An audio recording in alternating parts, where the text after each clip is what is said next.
player must choose.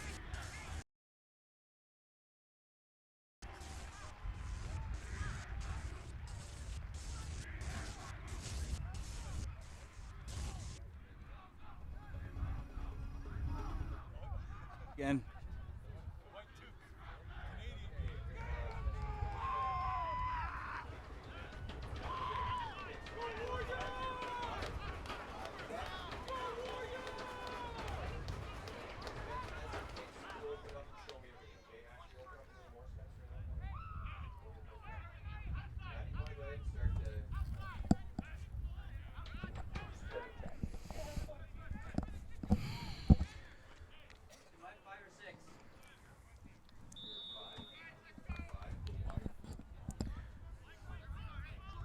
All right, so we have the Orleans Raftsmen kicking off to the LaSalle Warriors to open up the game.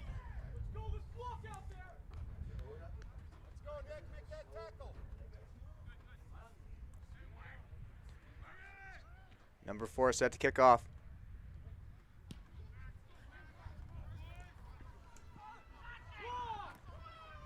LaSalle carrying up the field. Breaks a couple tackles, up the sideline. Nice return by number 3, Wyatt Thomas of the LaSalle Warriors. Set to take off center field.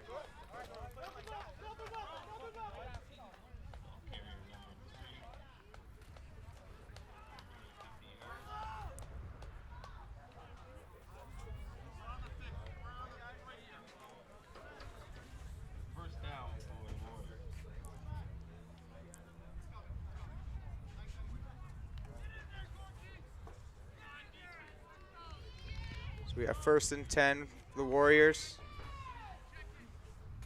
On a bit of balance, 2-2 set, 2 running backs, shotgun formation.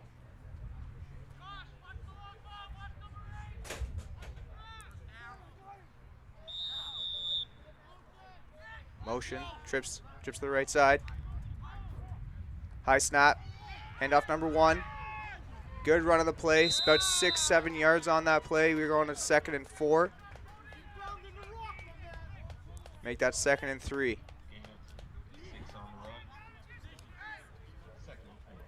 Run by number 1, Tyrese Guy.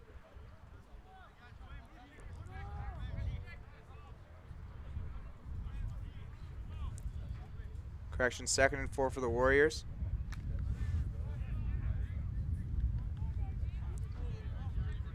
Again, lined up at that 2-2 split shotgun formation. High snap again, number 24 the carry. Shut down in the backfield by number 52, Gorky Damus. Great penetration from the Raftsmen on that play. Knocked him back to 3rd and 5. Interested to see what the LaSalle Warriors come up with here.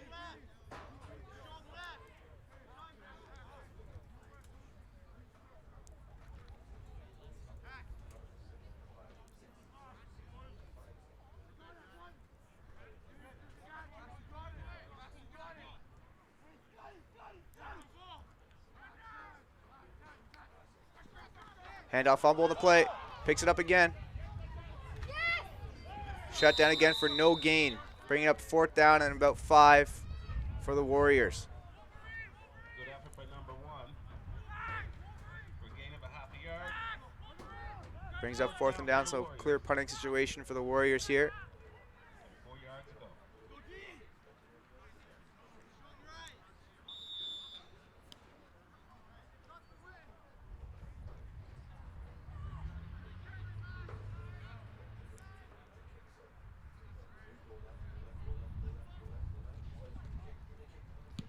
Good punt, number 5. Maximus Sabarin on the return. Breaks the outside, sheds a few tackles, and out of bounds at the 28. For the Raftsmen to take over, 1st and 10.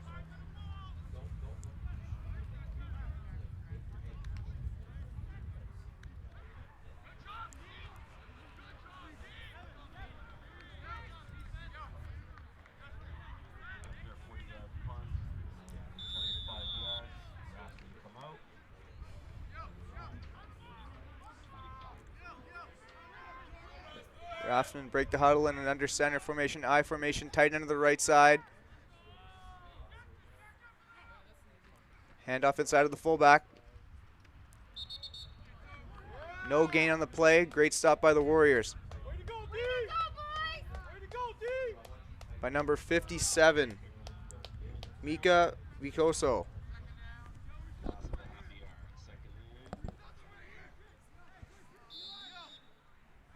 Second and 10 now.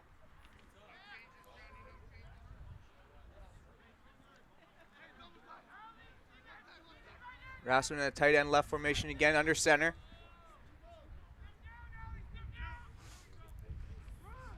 Run outside, number 1.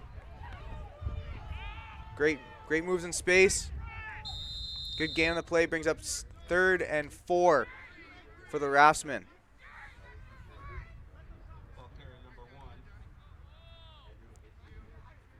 Nice run for 7 yards.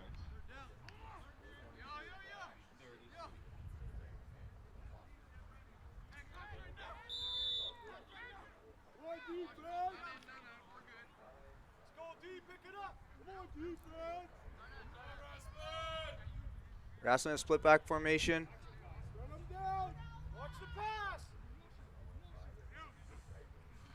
Toss to the short side of the field. Short gain on the play for about 1. Bringing up 4th and 2.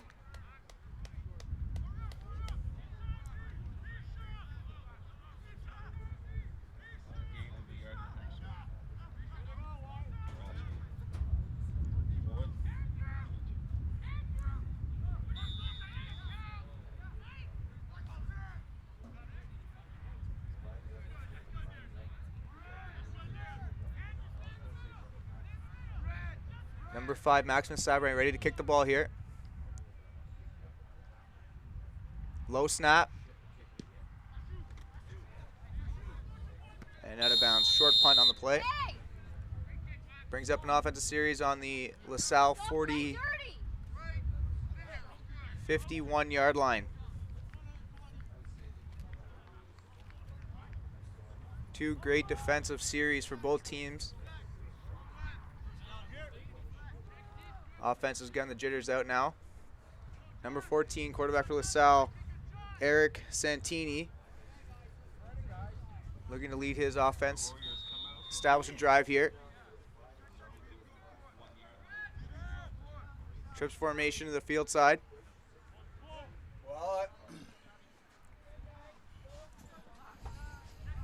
I'm here with you, Matt.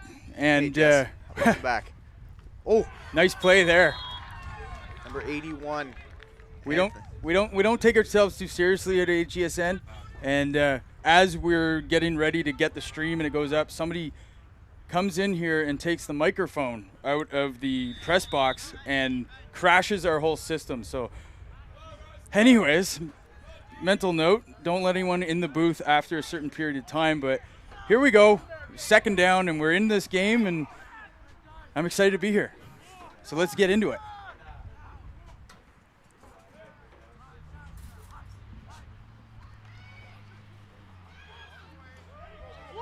And that's a pass out to the left side to number 24. Justice Williams with the reception there. And that's going to move the chains. I don't see any flags on the field there. Bringing up 1st and 10 for the offense. So what have you seen so far here? I missed the first couple series, Matt. Slow start for both offenses, so that's probably why LaSalle came out with that screen pass to slow things down, slow down the rush a little bit, and give themselves some time and space to start bringing their offense together.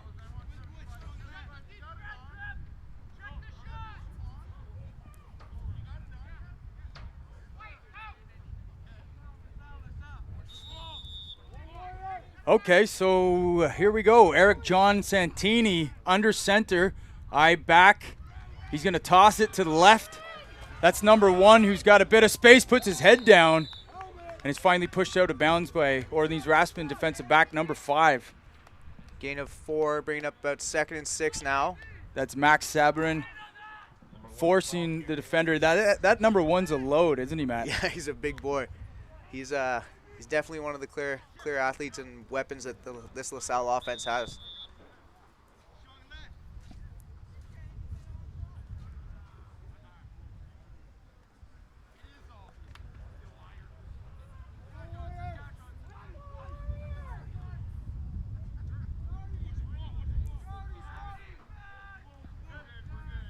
LaSalle in that trips formation again. Over the snap over his head. Making something out of Santini's nothing. just going to chuck it up to nobody, gets rid of it. He's good to do that, at least just to be able to make something out of that play, because that could have been disastrous. Yeah, at least he kept it now to 3rd and 6 instead of 3rd and a mile. So good decision by the quarterback there. Now, the Warriors last week came into Minto Field at Sportsplex and defeated the Myers Riders, ending their season. But I do think Myers played one of their best games against them, and they made it a pretty competitive game right into the 3rd quarter. And then finally the run game between the tackles really just opened things up for the Warriors. Yeah. You know that they like the ground game, especially with number 1, Tyrese Guy. But it's Santini in the shotgun here, and he's going to look to throw. He throws to his right side. He's going deep, and he's got his man. And he's got a completion. That's all the way into the 4-yard line of the Raftsmen, and the first big play of the evening. Looks like Jacob Williams on the reception. Great catch, one-on-one. Your quarterback's got to take that every single time. Give your guys a chance. Complete pass, 30 yards. Warrior approaching in the red zone and the Raftsmen. Bringing up 1st and goal from about the 5-yard line. 1st and 10. They're making a substitution. Let's go to a quick replay here, Matt, just to see that completion in slow-mo. He gets good protection. He's got 2 backs. We're going to go back to live action here really quick. 1st and goal. Santini hands it off. He's got some room up the middle. He's going to be met with contact, and they're going to keep out of the end zone, at least for now. That was Tyrese Guy again. Keeps his legs moving, bringing up 2nd and 2 from the Raftsmen 2-yard line.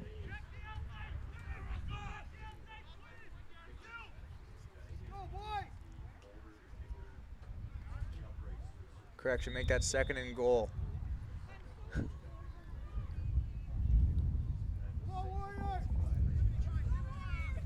Four minutes left in the first quarter, and LaSalle is threatening. He's going to keep it himself, but he fumbled the ball. It's going to be jumped on by the LaSalle receiver, number 6, and I think they're going to give it to him. That's a touchdown, Warriors. Anna Harris-Rowe with the fumble recovery for a touchdown for the LaSalle Warriors. They're on the board. Any way you can get him, Jess? Jeez, we're going to have a look at that one, I think.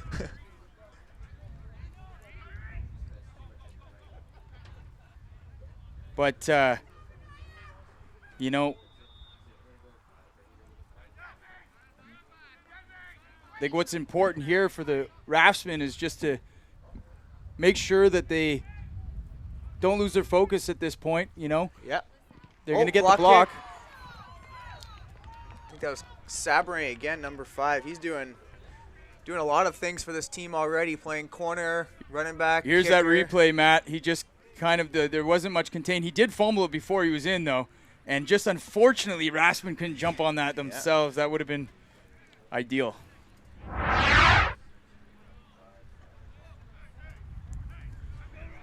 So it's 6-0. The Raftsmen will receive and have another crack at it on offense. And again, Sabrin again back there as a returner. So you, Matt, told me that you haven't really had much time to see this team this year, but I will tell you that they were predominantly a ground and pound 'em style offense. Yep. They have said that their quarterback really is starting to loosen up throughout the season, and but with a little bit of wind tonight and a ground game, you know, this is going to be. What would you do as a coach here early on? Early on, you have to establish a run game in a windy forecast like this. I mean, if you're a pass-heavy team, this is the kind of the weather that kind of proves to show what kind of offensive talent you have and what kind of resources you've built within the year. And it truly tests a playbook, that's for sure. Well, they're up 6-0.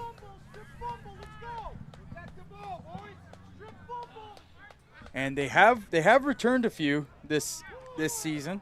So they can be dangerous on kickoff return.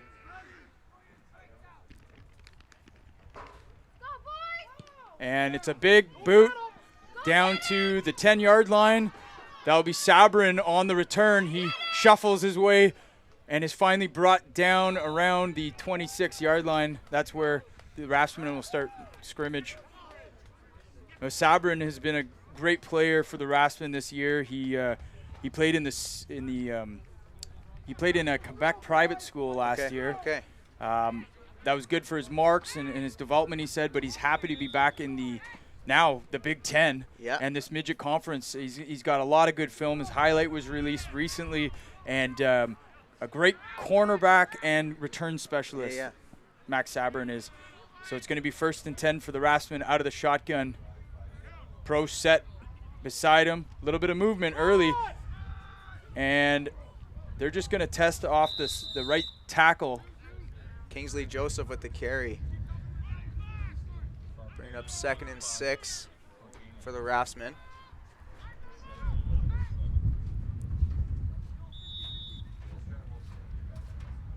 And as you can hear, that wind is just a howling tonight. Won't be too many long bombs today, I don't think, Jess. No, unless it's going your way. I don't know. Yeah. Looks like we have a blitz off the edge here, number 16. So Rudders on 2nd down.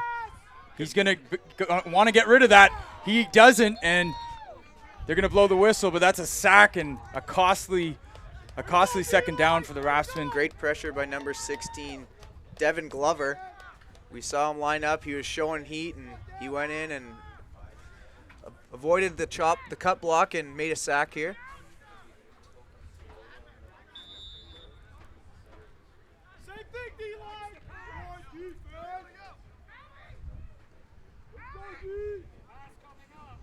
Third and 11 for the Raftsmen now. Clear passing down, Jess. It is. They do like running a screen here too, but Rudders is going to look to pass, and again he's got some pressure in his face, and he's going to throw awkwardly, and he does throw it incomplete. Not too far out of danger, but let's go back to that sack, Matty. Yep. Let's just see what kind of pressure he was facing on this. Looked like they ran a little stunt off his right side. But what do you do there, Matt? Do you just get rid of it? Do you maybe? Sometimes as a quarterback, sometimes taking the sack isn't always a bad thing. You don't want to make too many mistakes. You have another down to look forward to. Ideally, the situation isn't the best, making 3rd and long, but you got to protect the football. That's a big priority. Well, they're going to be backed up in their own end on this punt, and we're hoping, well, they're hoping that Max gets a big kick. Yeah, my hometown bias is coming through here on the broadcast a little bit. Yeah. He's got a good leg. You just got to aim it in the right area. So Sabrin gets a high kick to the 50, and it's going to be cleanly recovered by number 3 on the Warriors. He breaks a couple tackles, and he looks like a dangerous player. We talked about him. Wyatt Thomas takes it down. He's going to score. Oh, I think he's down at the 1. Down at the 1-yard line. He ran into his own player at the end. He's going to be upset about that, because that was clearly going to be a touchdown. Yeah. I think he's still excited though, Jess. That's a big return and a big swing of momentum for his team. Puts his team in great scoring position. Momentum's clearly in the LaSalle Warriors side right now.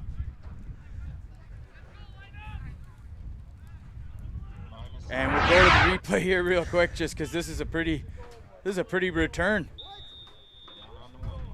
He's showing some great feet work there. Oh yeah. But we're going to take you back to live action here now, as the Warriors watch out for threatening. Watch out for the sneak fumble trick that the LaSalle Warriors ran last You think they'll run that again, do you? Yeah. Well, they've got a big O-line, and they're in I formation, so they give it off to the fullback on a quick hit, but well defended on the D-line. Handoff was to Justice Williams. Just couldn't seem to break penetration from the Raftsmen, but we have a late flag now. And I think that might have been big Ben Lancaster, 54, playing nose tackle.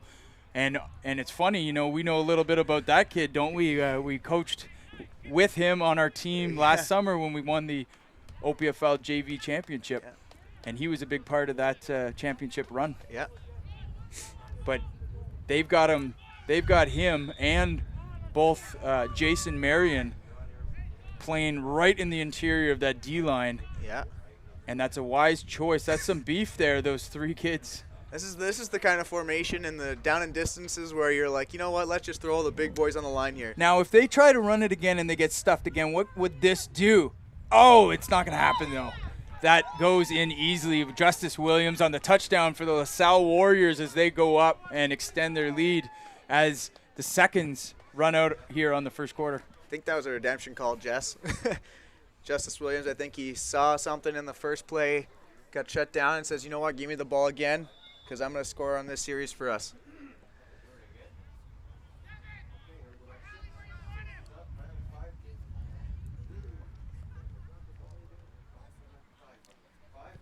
Snap, and the convert's good this time.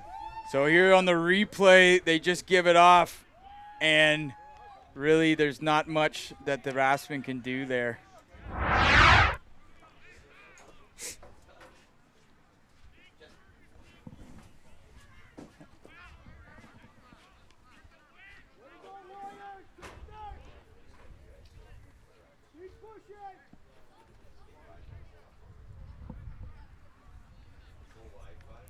So down 13-0. Is this any reason to panic? I don't think so. It's only the first quarter, and this is a new game for the Raftsmen, right? They haven't seen these guys in the past throughout their entire season, so I think this is time to regroup on offense. And as the offensive coordinator, what I'm thinking with my guys is let's slow it down. Let's establish drives. Let's make some simple executions, simple plays. Like I said, couple hooks, couple slants. Maybe some outside runs. There's some daylight there for them. They just got to keep it simple. And until things start happening for them, that it's kind of the strategy I would come out with is just keep it simple and effective, right? Now the question is, who will step up and make a big play here to get them back in the game, get the momentum back to their point on their side of the ball. We shall see. 13-0 LaSalle Warriors over the Orleans Raftsmen. Big kick. The Raftsmen's inaugural.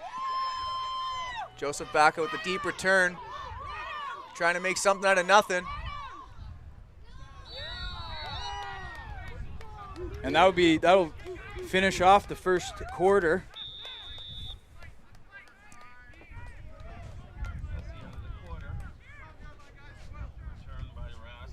We're going to take a short break, and we will be back with this midget tilt.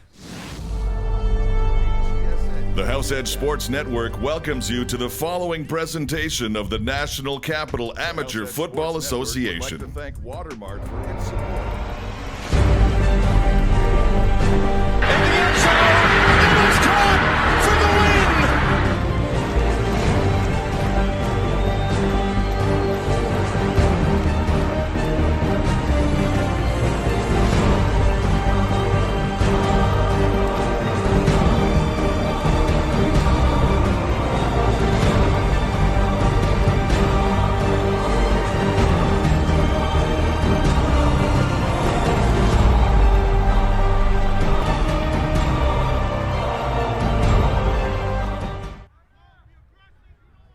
Okay, Maddie, we are back with live action here.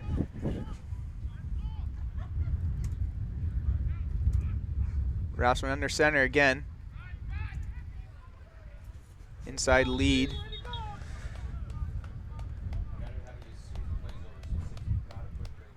Shut down easily by the LaSalle defense. Brings up 2nd and 10. Now, Jess, that's 3 straight series the Raftsmen open up with a run play.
on the Warriors' 46-yard line. So return by the Warriors of 10 yards. Warriors offense looking to come out again with a big drive to continue their scoring streak of 2 possessions in a row, making it 3 if they get it here. Number 14, Eric John Santini, looking to lead his offense. Raftsmen are trying to get a big stop here, change the momentum and swing it in their end and help their offense get some points on the board. Shotgun formation, 22 set.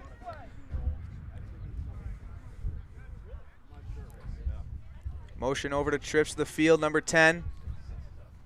Botch snap, handoff, inside. Good run by number 24, Justice Williams on the carry for what looks like a 4-yard gain, making it second.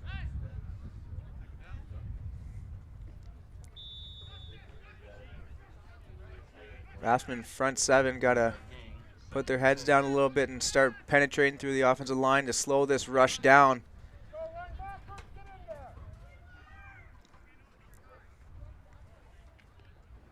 Warriors break the huddle and looks like they're going under center here. I formation. Tyrese on the carry. Short game, but looks like he keeps turning his legs for a gain of about 4, making it 3rd and 2. Warriors are clearly running the ball hard and taking advantage of those little spaces that they're getting. It's a four down scenario, so they have 3 downs to play with. 3rd and 2 scenario, it looks like the Raftsmen should maybe tighten up the defense here, maybe send a little extra pressure and force a 4th down.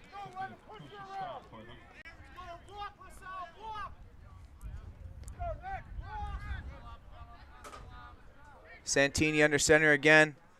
I formation. Number 3 on the motion. Inside lead. Good tackle. Held short. Gain of about 1 on the play, making it about 4th and 1.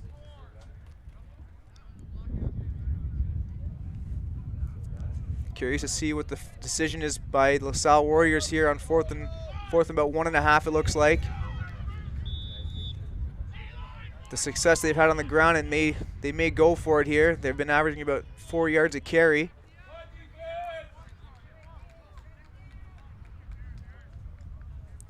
This will be a big stop for the Raftsmen if they can shut this offense down here.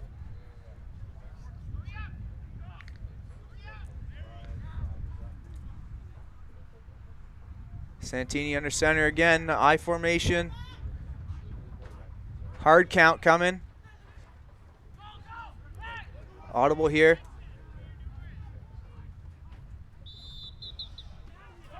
Flag on the play. Procedure.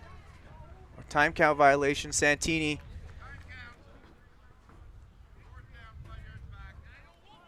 So pushing him back 5 yards. Now making it 4th and 7.5 about. This will be a clearly punting situation for the Warriors now. Tried to force the Raftsmen to jump offside, but great job not jumping off on the hard count.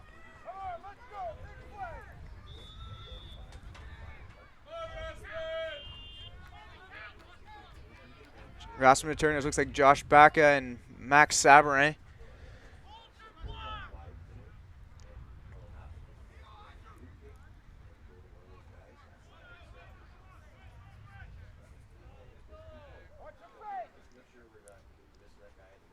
Warriors just waiting for their guys to get set. Snap.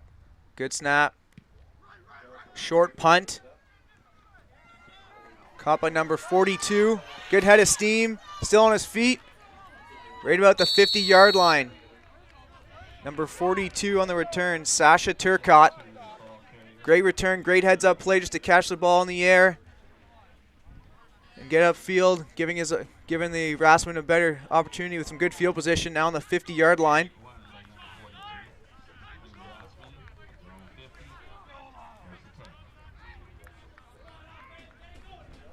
Number 10, Grayson Rutter's coming on the field now, looking to set his troops and set the tone and get these guys back in the game. Down 15-0. This is a great opportunity now with just over 5:30 left in the second quarter. Split pistol formation. We got creeps up number 25. Looks more like balance now.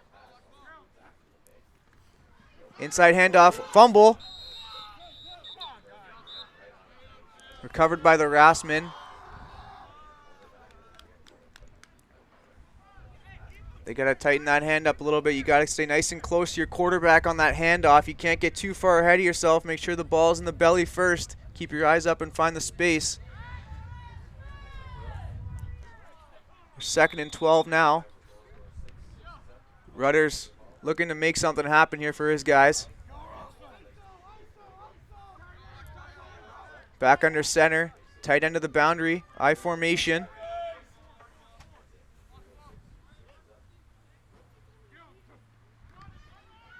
Another miscommunication by the Raftsmen. Fumble here. Looks like it's been recovered by the Warriors. Number 25, Interior Morales. Great stop by the Warriors, keeping the momentum in their area. Starting this series on the Raftsmen 42-yard line. Sorry, 48-yard line.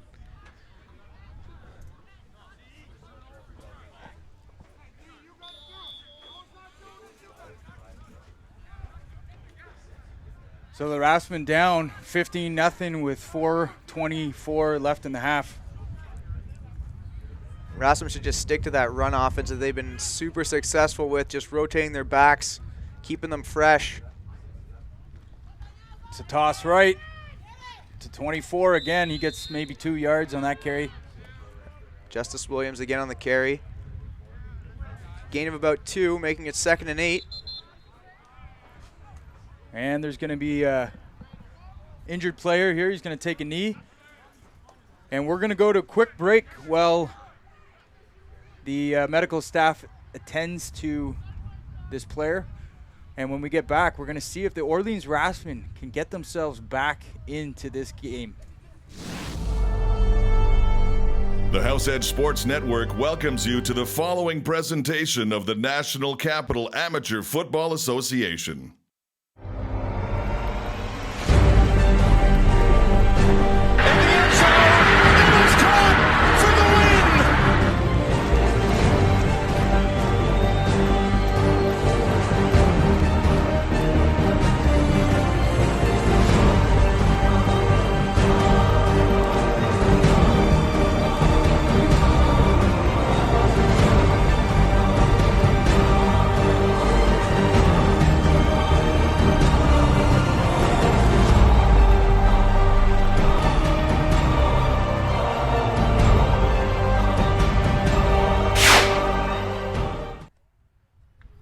And we are back with action here. The injured player has been assisted off the field, and now we've got a 2nd and 8 for the LaSalle Warriors here, up 15 with 3:51 left in the first half.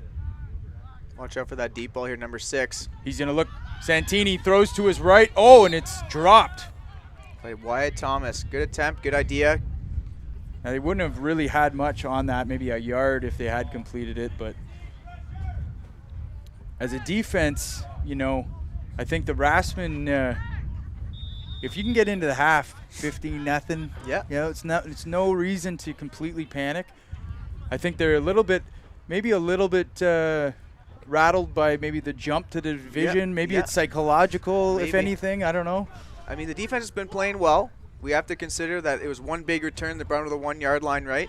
Santini back to pass. He throws it, and an opportunity to be picked. It will be intercepted, and there's that play we were talking about for the Raftsmen, intercepted by Lucie Guerriere, and he's got the stands, as you can hear, back into the game, and that's what they needed. We needed one Raftsmen player to make a play. Yeah.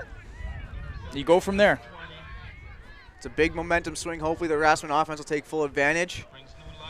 3:15 left in the half. All we're thinking here, Jess, is just some points on the board before the end of the half, right? Right.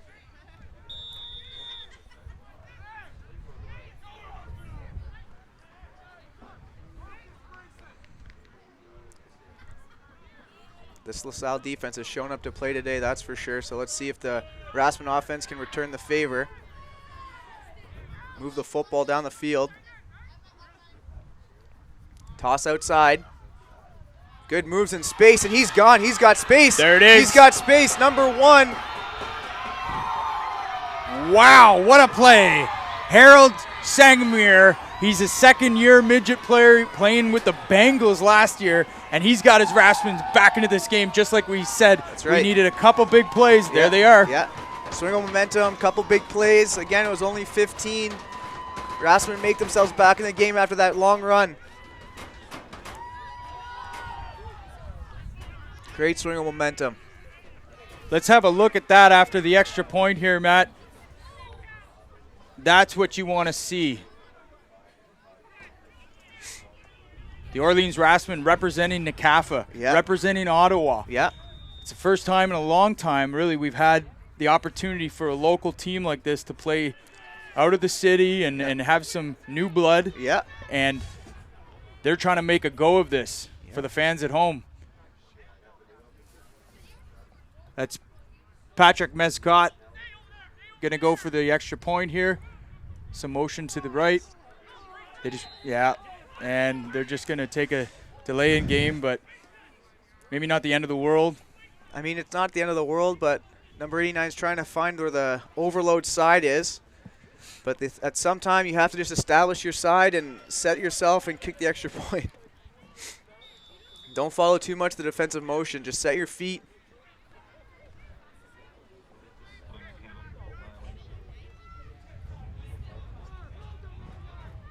So we will go to the replay after we see what happens on this extra point. It's a high snap, but he gets it down, and it's going to go through and good. Convert's good. And it looks like a roughing penalty at the end after the kick. So while the referees clear that up, let's have a look at that long run again, Matt.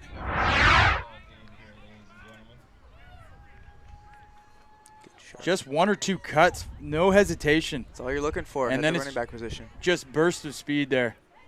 As soon as someone crosses your face, cut up field and find a seam, and great speed and space. No one was catching him. The fans are loving what's happening right now.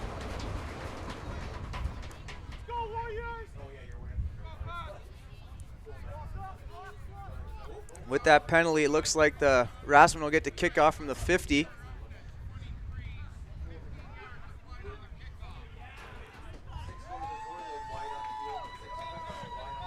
He's got a good leg, Jess, so I'm curious to see if he can put this one in the end zone here. We got ourselves a game, Matt. We have 3 dangerous returners for the LaSalle Warriors. It's kind of an interesting formation. It is. So unorthodox. In this situation, though, you can kind of put your speedster in the middle and get a little squib kick and maybe sprint down and make a recovery, because there's a lot of open space between that first return, the middle returner, and the second level. Find kickoff returns really a lot about timing, and sometimes, these weird formations can work. Yeah, you're right. It's the consistency of the kickoff team that comes down to it, right? Well, they're going to have to be in their lanes. There's a little bit of a confusion with the whistle or something. Maybe the ball fell off, I couldn't tell. But the Raftsmen are going to kick off. They got 2:41 left. The Warriors will to scrimmage from offense, and some confusion on the Warriors kick return team. We got an 8-point game, so this is leading into a good half coming up. It's a deep kick. He's going to return it from about his 3-yard line. Kind of Willie Mays catch. Yeah. And he's got some room, just like we said. He's stiff-armed a few players to get himself down to about the 46-yard line. But a good return for the Warriors, and that's got to be something that they consider next time they kick off. Absolutely. Maybe you don't want to do that. Absolutely. I mean, with the way that formation is set up, they've kind of opened up the middle of the field on purpose. So I don't know if the strategy would be to be kicking down the middle of the field. Maybe squeeze them to the sideline, let your return team do the work. Nice catch. He just over the took shoulder. a cut, got some room there. Yeah. Right up a little bit of a couple stiff arms. That guy's a load. He's fun to watch as a player. Oh, yeah. Santini in the shotgun now. Back to live action now. He's Inside going to hand it handoff. off, yeah. Right back to him. Right back to him. He gets a good block there just to seal that edge. Good head of steam. Look like a gain of 4. Looks like 2nd and 6 now for the Warriors.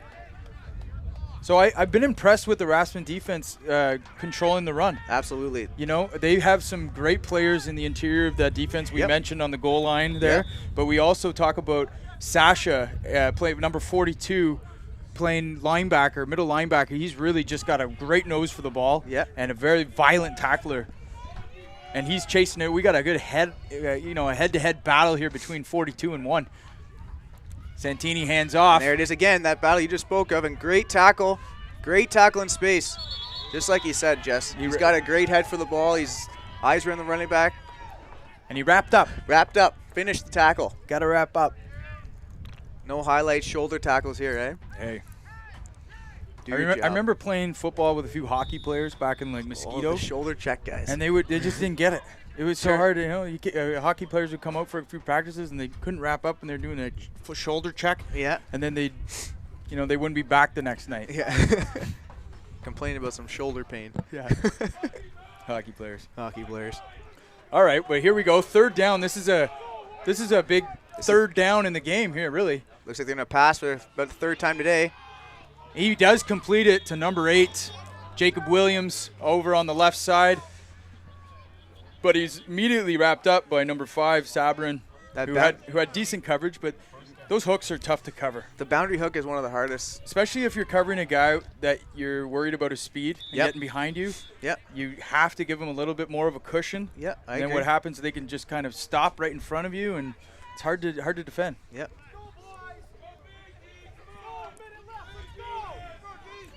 So, minute 15 left. 1st and 10 for the Warriors.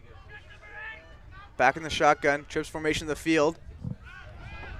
Santini's going to throw to his left. One-on-one. And it's just, is that picked off? Nope, just dropped. Dropped by number 5, Sabrin. But great coverage on the play. I think the receiver might have gotten his hand in there. Yeah.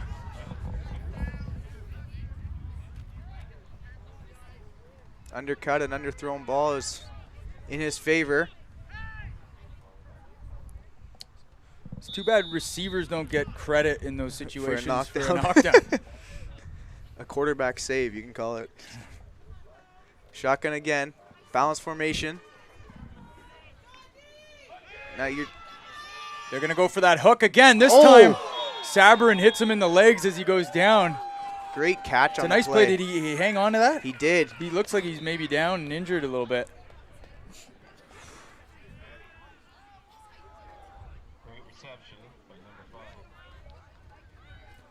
That's an uncoachable play there, Jess. You can't coach a kid to want to take a hit and catch the ball, know he's gonna get a hit. Might be an awkward one, and you have to give it up to number 6, Anaya Harris-Rowe, for going up there to grab the ball, knowing that he's gonna take a shot. Well, let's have a quick look at that, because the one thing in these youth games, you don't have much time for replays, but an injury will give you a little bit of time. Maybe that's the only positive thing here. Yeah, you're right. He just goes up, maybe lands a little awkwardly, but I expect to see him back. Hopefully it's nothing too serious. Looked like he did walk off the field, so. 15-7. You're just seeing all the tools that the LaSalle offense truly has.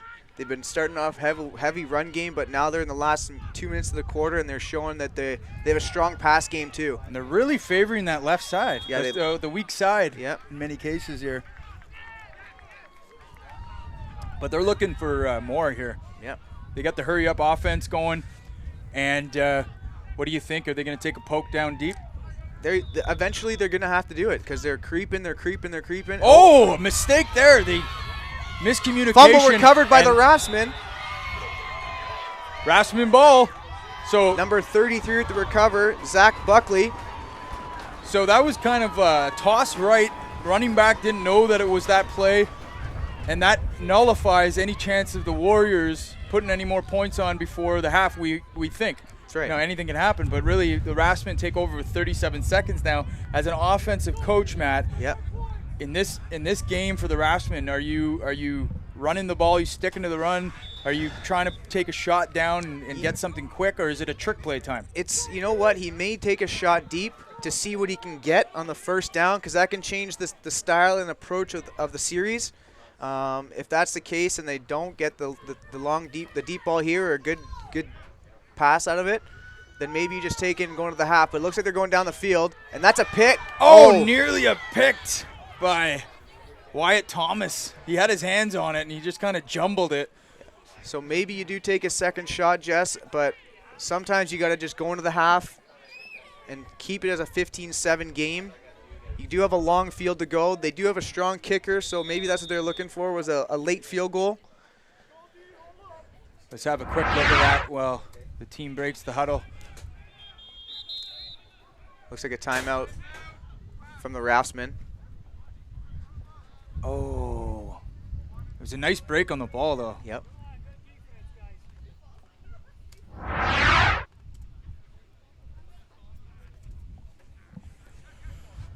So it's timeout, and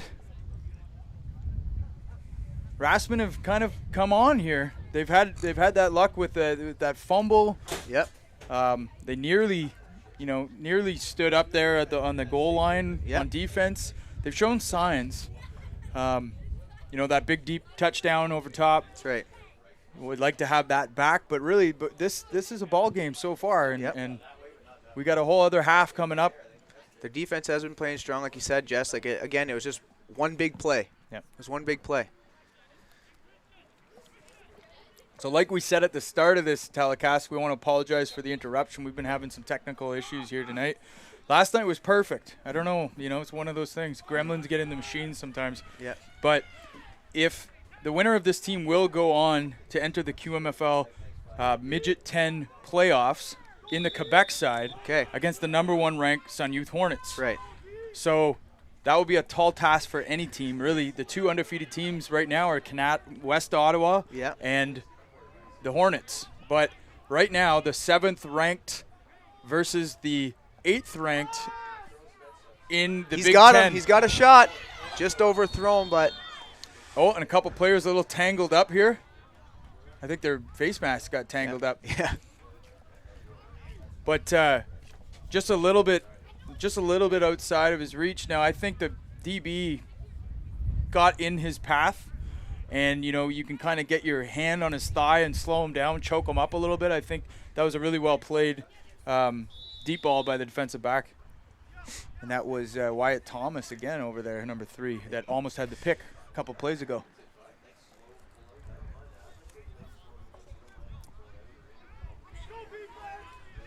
So 3rd and 10 for the Raftsmen. Only 26 seconds left. You definitely don't want to give them the ball back. I'm thinking first down here, Jess. That's all I'm thinking. First down, first down, first down, first down.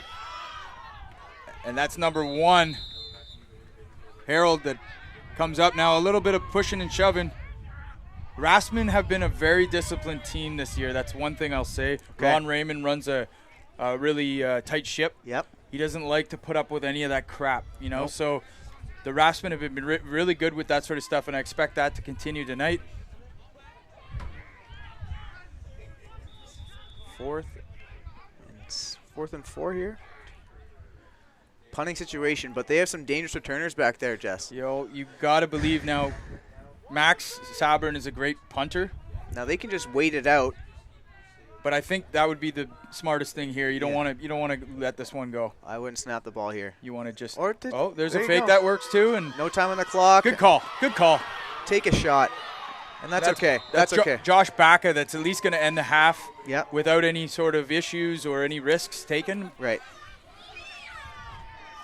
But we got Big Ben Williams taking exception to a few things. We got a chippy game, and there's nothing wrong with that as long as they keep it classy and they keep it under control. Yep. Nothing wrong with a little bit of smack talk here and there, Yep. respectfully. Mm-hmm. But here we are, 15-7.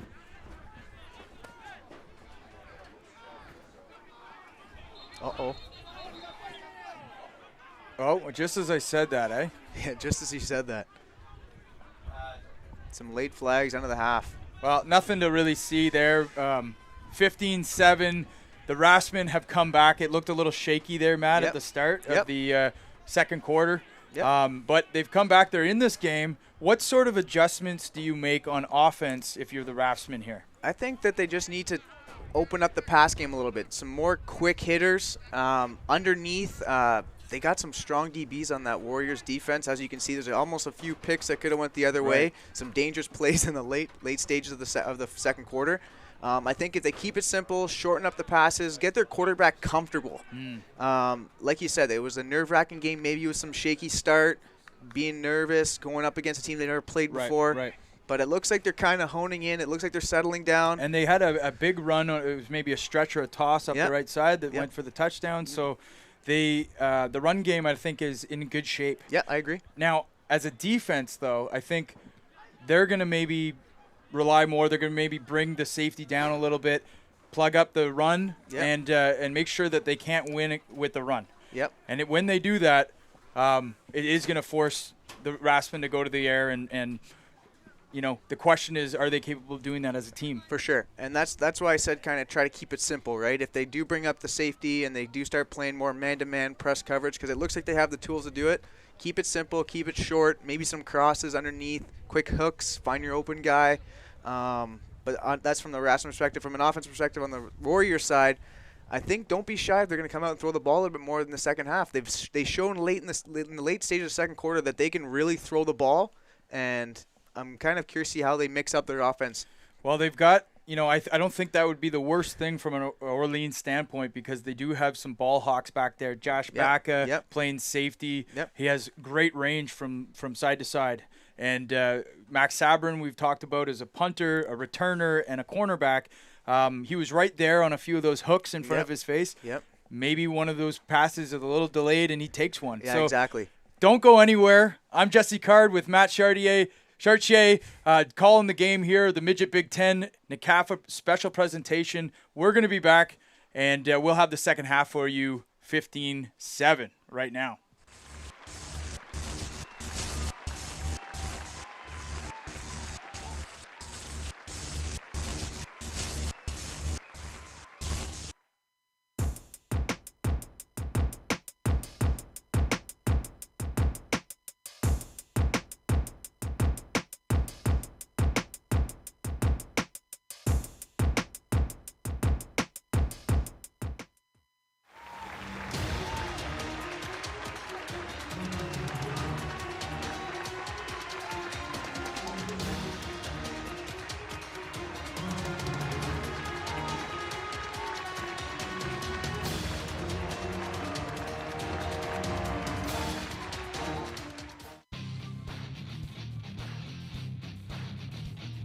This broadcast is brought to you in part by Arturo's Restaurant, located at 94 Beechwood Avenue in Vanier.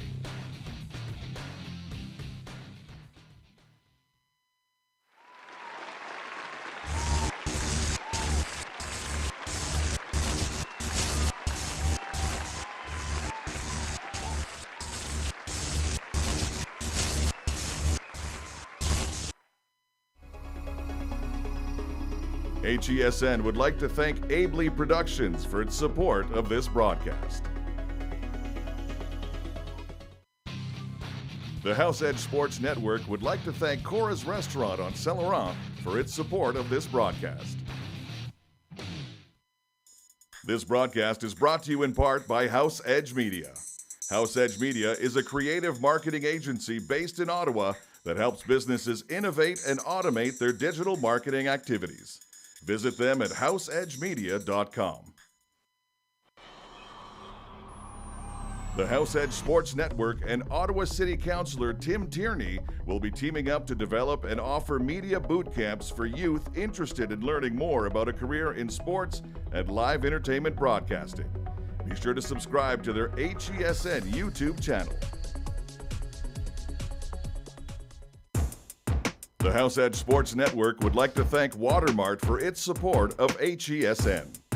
Watermart is owned and operated by one of our very own, Dan Lachance, the president of the Canada Knights football program.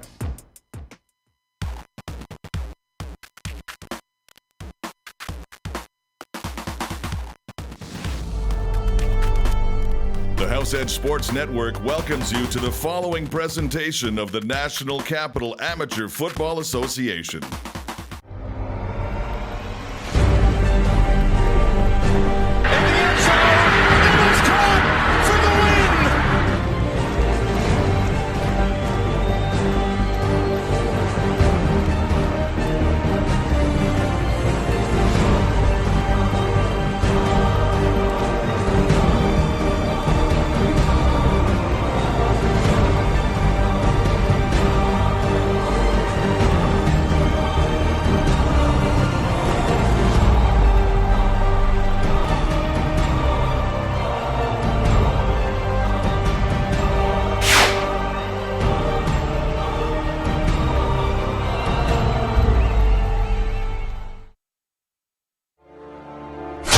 There comes a moment when every man must declare their allegiance.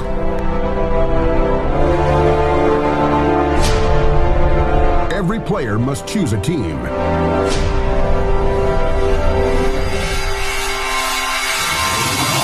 Must choose what they stand for.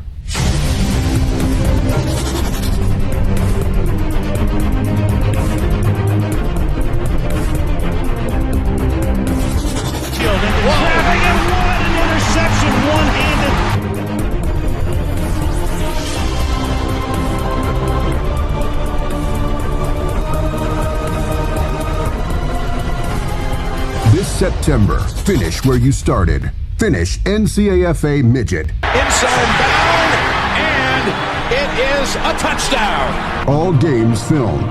Team huddle accounts. Top-level coaching. University exposure. Game of the Week live broadcast. What an interception! Tremendous play. Dropping back from Keegan. It's a foot race, and there he goes! Touchdown!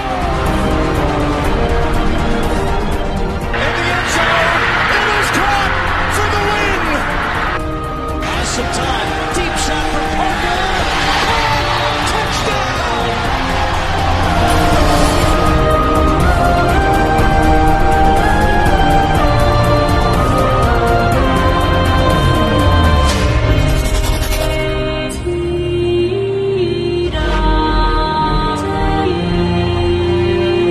Caught it. Got his feet down. Spectacular touchdown for the Bengals.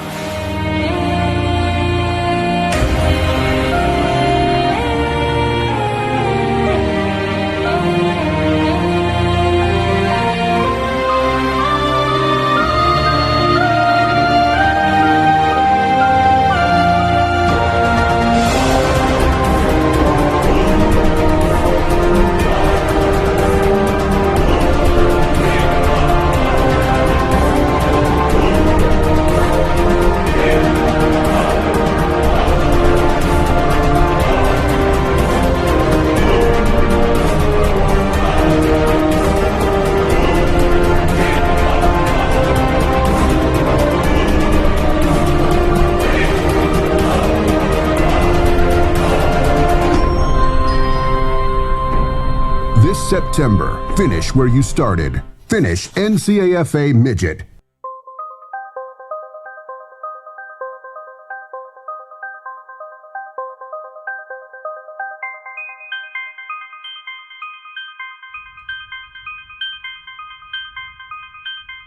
We know there's a ton of talent in the city of Ottawa, and we don't feel that it gets its due. Football, really, it's a microcosm of life in a lot of regards. That drive that you talk about that a lot of athletes have, that's applicable to all aspects of life. If we could reach 8 out of 10 kids as opposed to just maybe 2 or 3 finding it on their own, then I think we're doing a good thing.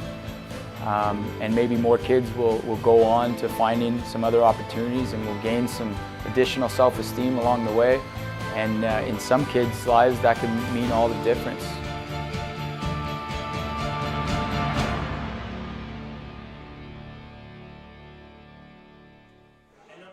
Okay, we are back with this midget game, Matt, and 15-7 for the LaSalle Warriors over the Orleans Raftsmen. This should be a good second half. We talked about the adjustments that both teams could and maybe should make. Yep.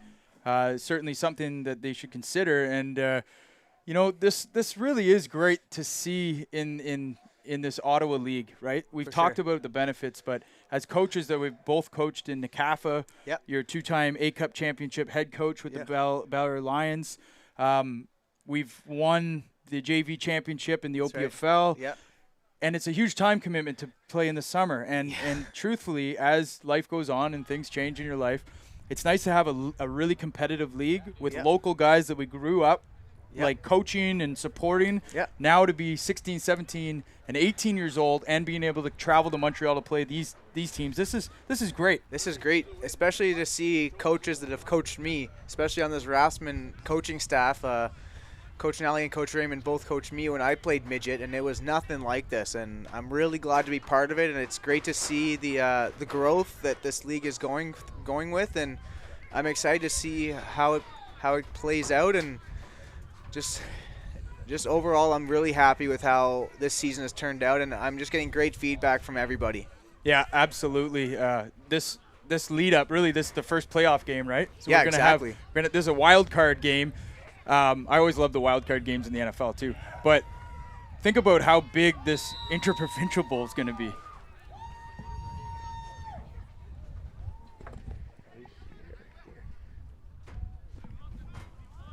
You know, think about that interprovincial bowl. There's a long way to go still. Oh, for sure. And we covered the Norsemen and the Giants last night.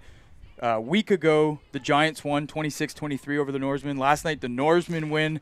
They're going to see each other again next weekend in the playoffs. This is going to be fun. But right now, we've got the Orleans Raftsmen trying to take out their first time in the Big Ten Conference, one of their opponents, the LaSalle Warriors.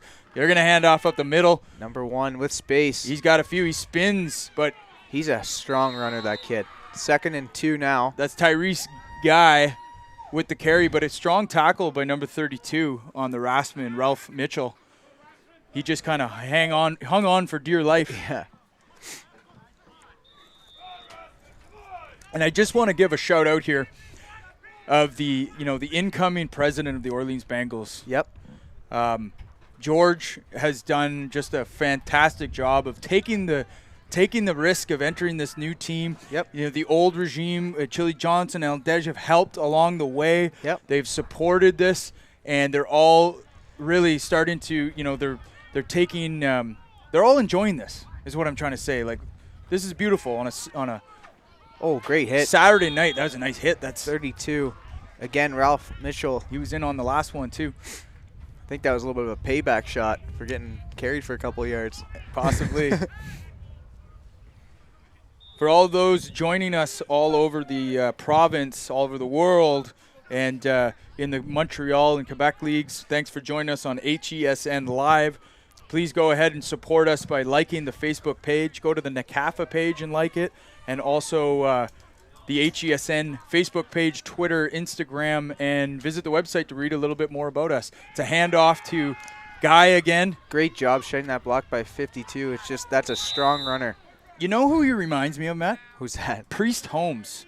That's Partly 50% because of the uniforms. Yeah. And 50% because he's the type of back. He's just a punishing running back. And 100% because I'm a Chiefs fan. Are you? Yeah, I am. Okay. Running backs for life, man. Well, then you're having fun this year. Absolutely. Loving it. You got the Kermit the Frog there leading the ship. Doesn't matter who he looks like. Puts points on the board. Well, it's Santinini here. 2nd and 4. Santini, rather, that's got the Warriors here in 2nd down. 2nd and 4. He's got motion behind him by number 3, Williams. He's going to play action, fake, and take a shot over the middle to Williams, and he's got a completion right over the face of the halfback.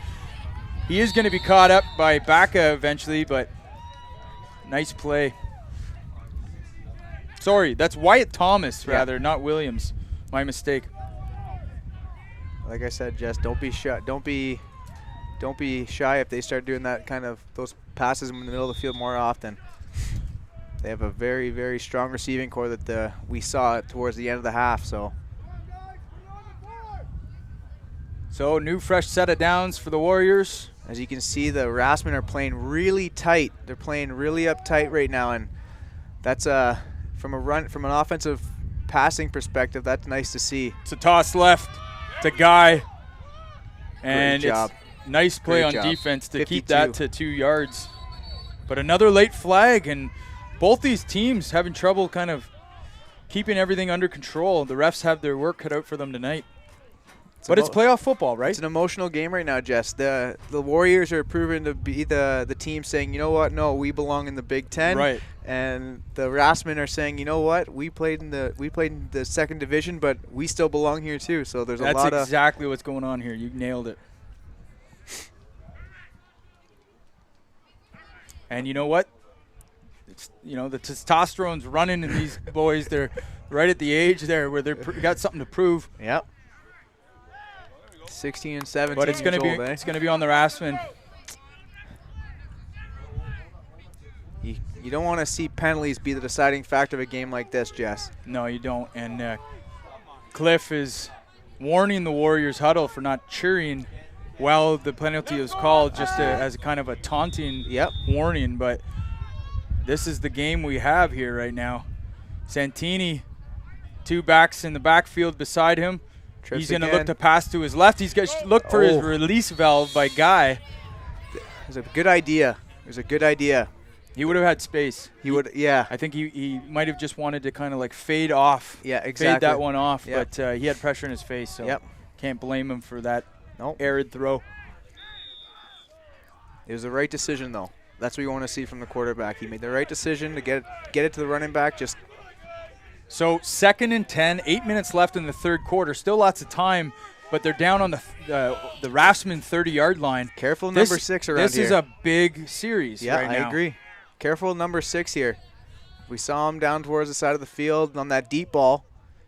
Closest on your screen, and he's There's going to that look the deep other ball. way, and he's got him as well. But wait, Bacca's in there. Oh, what a hit. And a big hit and a clean hit. Josh Bacca makes a big play for his defense. Great play by Bacca. Keeping it clean. Hit him right in the chest. We got to have a look at that one. He's fired up now. And on the replay, we see he kind of looks him off, looking to the left, and then goes deep to the right. Bacca, we talked about his range, sideline to sideline, and he makes sure that he keeps his head out of it. That is a great play by Josh Bacca. It's a hard. We don't like to see guys down, unfortunately, but it was a clean hit by Bacca. I have to just make some emphasis here because we saw Josh Bacca get ejected from a game in Gatineau for a questionable hit. If you looked at it, it was his elbow, but he's obviously learned from that. Yep. And now he is hitting the right way. I got to say I'm proud of this kid for being able to adjust as a safety, still be able to make a play like that, but not take a penalty and give them 1st and goal. Yeah, exactly. That's a long throw to make from an offensive perspective, though. That field side go route, it's really hard to get it because on those fades, you kind of want to get it away from the safety, so you have to put it more towards the sideline to avoid those collisions, right? Right. That's why I do like the fade towards the boundary side, but if you're going to take a shot down to the field side on that fade, you got to get rid of the ball a little earlier. Maybe hung on the ball a little bit too long. He did make a little bit of get a little bit of contact in the back in the backfield, so could have disrupted the throw a little bit. But he's up and he looks okay. He's walking. Hopefully, it maybe just winded a little bit, and we'll hope to see him back on the field shortly.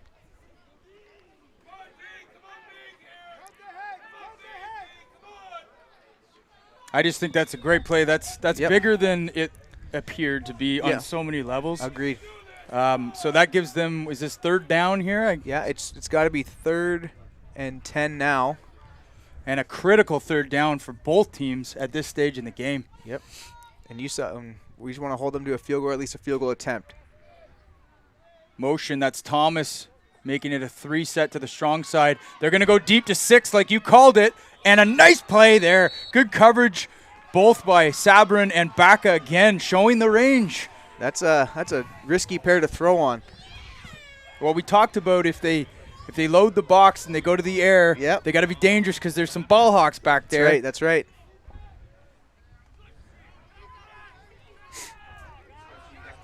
It's bringing up 4th down. You got to be wondering what the Warriors are thinking here. So if we go here to the replay really quick. To me, I'm thinking either field goal. Nice feet work by the quarterback, but I'm thinking field goal attempt here, Jess. He's got a leg on him, this 86. I saw him in the warm-ups kicking over top of the offense as they were warming up, and it wasn't like the old school kickers where you got to duck your head. They're going to go for it. It's a nice kick, but it's wide left, I would say. And we have Bacca on the return. Here we go. Josh Bacca with the ball. He's got space. He's got space. Great. He's wrapped up, though. Tracked down. Justice Williams, I think. Yep. And another late flag here. That was close. Yep. You got to be wondering what the coaching staffs are thinking right now with all these little flags happening. Trying to settle your guys down. You got to, from the LaSalle perspective, it's like, guys, we're ahead. We're up by 8. Don't take any stupid penalties. From the Raftsmen's perspective, we're down by 8. We're in our own end. Yeah. We're deep. Don't push you back even deeper, because at this point, field position and field possession is going to be the deciding factor in this ball game. I couldn't agree more, Matt. And the LaSalle team has a short bench too. Yep. So if you get somebody knocked out of the game, that could be really critical for them if they get an ejection. Yep. And these refs aren't afraid to do it. They don't put up with nonsense. So you have to be careful at this point. You can see the head coach of LaSalle kind of stepping out there to get some clarification. Yep. A very nice guy. I met him before the game. Yep. He said, they're having fun. They didn't have too many numbers this year, but he said he was very impressed with the team's resilience this season to come out and play. And we're seeing a bit of it here. These are two fiery teams, two proud teams going at it with 6 minutes left in the third quarter. Low-scoring game, 15-7 for the Warriors. You're watching it live on HESN. And he passes it out to his right side. It's a little behind him, a little bit of a hard adjustment to make for Sangmeer. This is a crucial drive for the Raftsmen here. They, like you said, the field position. You want to at least flip it. Yep, exactly. And it's 2nd and 10. We talked about you thought that they would air it out a little bit more and test the arm of Rudders. But they're still under center. And they've got I formation. Yeah, 2nd and 10. Inside run. They're going to have the Sangmeer. Still on his feet. Spins twice. Thought he might even step out of that, but he's a greasy guy to tackle. He is. He is. It's dangerous. I was going to say, you got to be scared of those guys. That's right. On defense, especially in a tight game like this, if you just kind of lay off the tackle or don't wrap up properly, that could cost you a season. Yeah, and we saw his speed in the first half on his big touchdown run. Well, they want to go to him here. I guess they're just – you've got to keep giving him the ball because you never know when he's going to break one. Yeah. Looks like they got some pressure coming from the boundary side. There's a critical 3rd down, 3rd and 8. Rudders tosses left to Sangmeer. And they ran right at the pressure, but minimal yardage on that one, 2 yards. Bringing up 4th down. Now you have to punt it here. You have to get a good punt. I think you want to need positionally kick it. No? You need to get it. I don't know how strong the leg is of the punter. Sabare's got a good leg on him. He's got a pretty good leg. I don't know how the wind is right now because we're nice and confined in this warm square here. Yeah. But I think it's died down a little bit, so I don't think it's a huge factor. But with these returners back here, we've got Thomas and also both Harris Rowe. They can do some damage with their feet. So we're going to see what the Raftsmen do here. Hopefully get a good punt off. I'd aim right at that 35-yard line. They try a directional kick to limit any kind of return, and that'll go out at about the 54-yard line for the Warriors. Yeah, good eye, Jess. So if you're just joining us right now, welcome to HESN Live. We've got Jesse Card and Matty Chartier, 2 Ottawa boys, calling the game here for you. 4 minutes and 39 seconds left in the third quarter here. Big Red Blacks win last night. Great win. So we've locked first place in the East. Yeah. We've beaten Hamilton one of the 2 times that we're going to face them before the playoffs. And football is alive and well in the nation's capital here tonight. We've got 1st and 10, LaSalle Warriors up 15-7 over the Orleans Raftsmen. Santini over the middle. He's got his man up towards the 35-yard line. That's Rowe again. I didn't see the route, but was that just a dig? It looked like just looked like a dig, kind of faded into a little bit of a post, but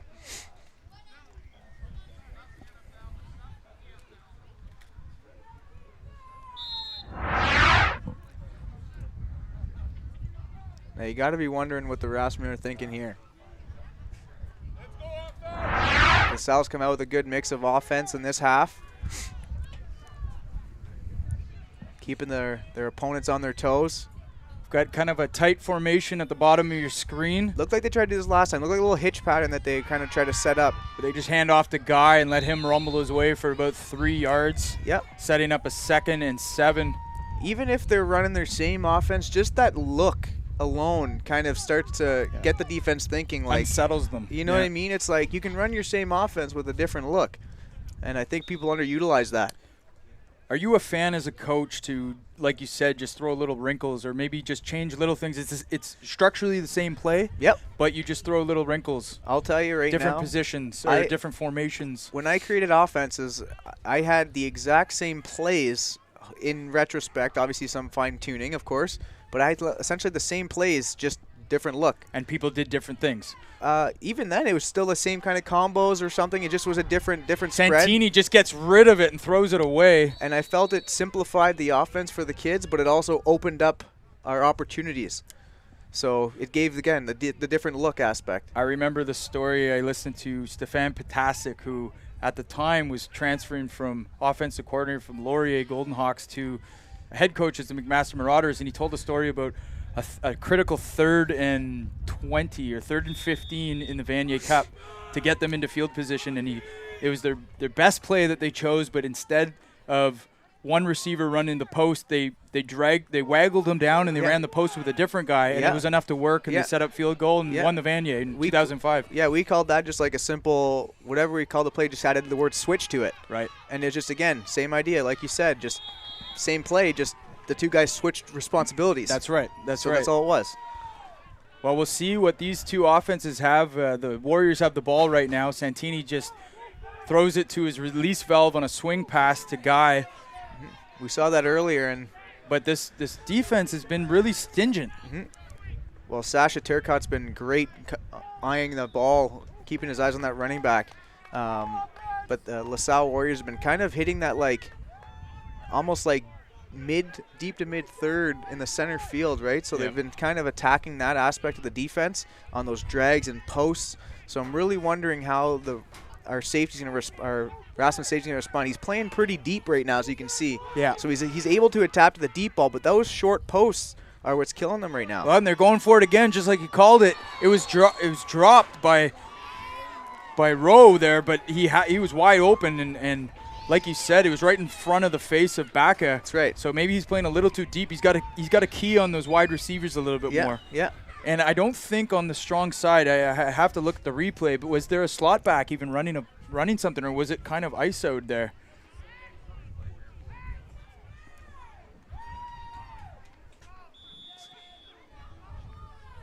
It's kind of at the top of the screen. It's kind of hard to see, but yeah, no, he was ISO. He was ISO'd there. They leaked the back out. And that's a lot of room. So that corner in that situation has to play hard inside shade and protect that inside post. Yep. These are the little refinements that as you get up there in the level past midget or even in the 2nd or 3rd year in this division, because you got 3 years to build a program now in this midget division, those are the fine tunings as a cornerback you can make. And that's a great point. And you're saying you have 3 years to build your program. So for the guys who are moving up from the younger levels, don't be shy if you're going to start to learn and learn from someone else. If you're a specialty quarterback like a quarterback, you may not start your first year, but it's a great opportunity to learn the system, try out another position, be like a specialty kind of try at the receiver position or a DB position. Doesn't mean you're not the second string quarterback. Extract the knowledge from that older guy. You know what I mean? And you kind of, and it gives you an opportunity to become more versatile. Well, that's the great opportunity with this league. We've got a good example of that happening potentially next year with Connor Vanasek Canada moving up from the Bantam. He won the A Cup last year as a Bantam quarterback. He's there again doing well. We're going to see him in the playoffs. But Valentino's there potentially for another year. Yeah. So he can play underneath Valentino. Yeah. Get any kind of knowledge or tips that he can, and then he'll be ready to go as a 17-year-old exactly. to lead that team. And he's still got 2 years as an 17, 18-year-old. Perfect. It's almost like it was perfectly designed. Yeah, right? So here we go. The Orleans Raftsmen, 1st and 10. They're looking to get some movement and move those chains. Again. So they're really leaning on Songmere here. Yeah, they are. And that brings up about 2nd and 6. Yeah, you gotta wonder when they're gonna just go for it. When they're just gonna get the quarterback to just step back, get rudders, comfortable, grab the ball, 1,001, boom, throw it down the seam, throw it down the sideline. Just to your best guy, give him a shot, give him an opportunity. Well, in the last little while, unexpectedly, Justin Marion has been a weapon for them, wearing number 99. He grew up as an O-line. So Rudders just gets rid of it, but it was nearly picked off. That could have been a turnover. It had a little bit more heat on that ball. So, Jess, if you had the opportunity, you could see before the play started, as he snapped the ball, he was actually looking at his number 1 target, 89, Odin Breckenridge. And he looked like it. He was covered, great coverage on that side, but then he had to kind of revert field and kind of figure out what's going on the backside. So I think that was the plan, but great job by the Warriors defense. But fortunately, it falls incomplete for the Orleans Raftsmen and sets up a 3rd and 5. Maybe a screen here. They haven't seen it. We haven't seen one. And they're really trying to get Songmin in the offense and keep him kind of going. So maybe a little screen or a swing pass to him will open it up. They are going to go to the pass. Rudders is going to open up like you talked about. Oh, the receiver kind of fell there as he was in the deep part of his route. Tried to get back up and recover and catch it, but the ball again was a little underthrown. Yep. But again, they're trying to swing the momentum. They're trying to get the deep ball. They're trying to swing field position. And that brings us to the end of the 3rd quarter, going to the 4th. Still down by 8. Now I want to kind of revert back to what happened early on in the game. It was a field position decision by the coaches to take that safety, to make it 15-0 at the time. They were down 13. Right. Now they made it 15. I'm saying that's a very good coaching decision because you don't know if now it would have been a 20-0 game or a 19-0 game. Right. So I want to give hats off to the coaching staff for making that decision to keep this game so tight. Good thinking. And switch field position and kind of get their defense kind of going and swing things around. So if we look at that replay really quick here, we just want to see what happened there at the end of the route. We might not have time as we're going to go back to live play here. And a punting situation. Hoping it goes right out of bounds around the 45. Max Sabarin back to punt. And he gets a hold of this one. It's a perfect spiral. Oh, and he muffs it. Dodge the tackle. And finally brought down by Jason Marion, number 99. Yep. Now I was mentioning how they have passed it. They've used Marion at the tight end spot. They've run and run and run, and then they leak him. Yep. On a play action. Yep. And he gets open over down the seam. So maybe that seems to be their 4th quarter magic play. Yeah, exactly. So something to consider here with 11:36 left in the 4th quarter. Still an 8-point game. And keep your eyes on Sasha Turcotte to make a big play for his defense. Back at about 20 yards. This is what I'm saying. I think he might be just too deep. 22. And he's backing off. They're going to hand off to big number 24, Justice Williams. He's going to pick up maybe 4.5, 5 yards. Set up second and, actually that was about 7-yard gain there. 2nd and 7. 2nd and 4, 3. 2nd and 3, my apologies. Now going back to the depth of their safety play right now, I know they're worried about the deep ball, but again, by the 2 wideouts. You know what I mean? Which is fine, but he's a speedy guy. I think he can get there. So I think if he just moved himself up just a little bit to take away the middle of the field. Santini hands off again. Oh, what a Great stick in the middle. That's Sasha. Sasha Turcotte. Sasha Turcotte with a perfect textbook tackle right in the hole, and that sends a message to the core of the Warriors' defense or offense to say, listen, we're not going anywhere. Now we're 3rd and inches.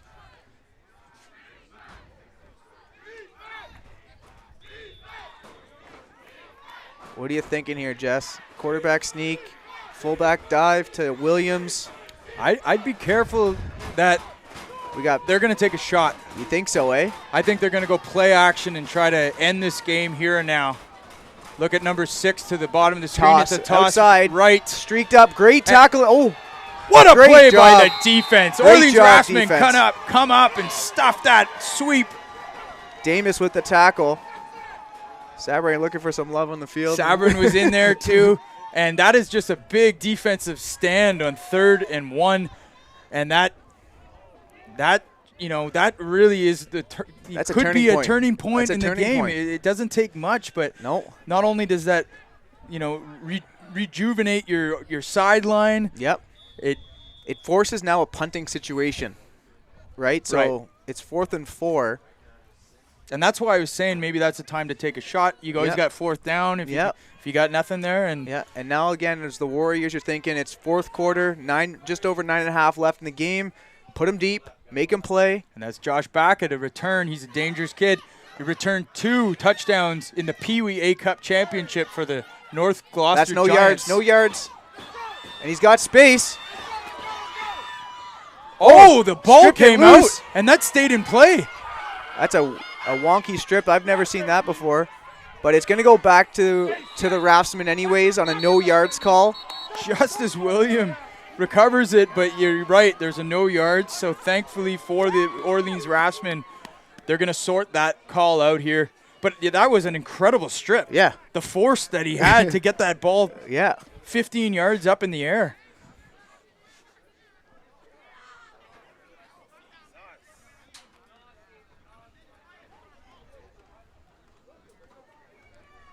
So the referee's cleaning everything up. If we just pick that up at the portion of the return here, where Baca is stripped. Look at this by number 6. You can't ask for a better strip, I got to tell you. That's great awareness to go for the football. You like to see that at this level, but you don't always expect it. No, exactly.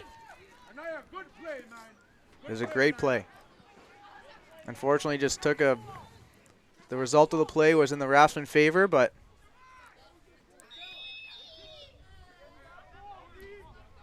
now they're in split back formation. They got tight end to the left side. 9 minutes left in the 4th quarter. Raftsmen ball. It's a bit of a mix-up in the backfield, but they get it off. That goes for maybe half a yard. And that's Kingsley Joseph, who stepped in mid-season for the Raftsmen as a back. Okay. They lost their starting running back, Gricci. Everyone knows the case of what happened there. He was misadvised by a coach in the community, and he's been suspended for 2 years of high school sports, all sports. Wow. Because of that, and he lost his season with the Raftsmen, but they have had some backs that have come in and acted in relief of Gricci. Yep. So it's a toss left, but a fumble. And that's a big mistake that the Raftsmen can't make. No. It was a high pitch. He was expecting that in the numbers, and it was up towards his face mask, and he couldn't make the adjustment, and they're going to turn it over. And that's a big turnover. That's a big turnover in their own end. So Rutter's just got to, in that situation, get that down there. don't think about anything until you got the pitch safely and out at the right level. And then as the back, you got to make sure you solidify the catch. Don't be looking upfield to make sure you catch the ball before you make your moves. Right. You got to have possession first. Well, it's back to the defense here of the Raftsmen to bail them out. And look to another toss here, Jess. Outside run. I think they're going to kind of revert back to their first and a half quarter of that heavy running game with Tyrese Guy. He's been a heavy workload for them, and he's been doing a great job on the ground today. Let's just go back to that turnover here real quick.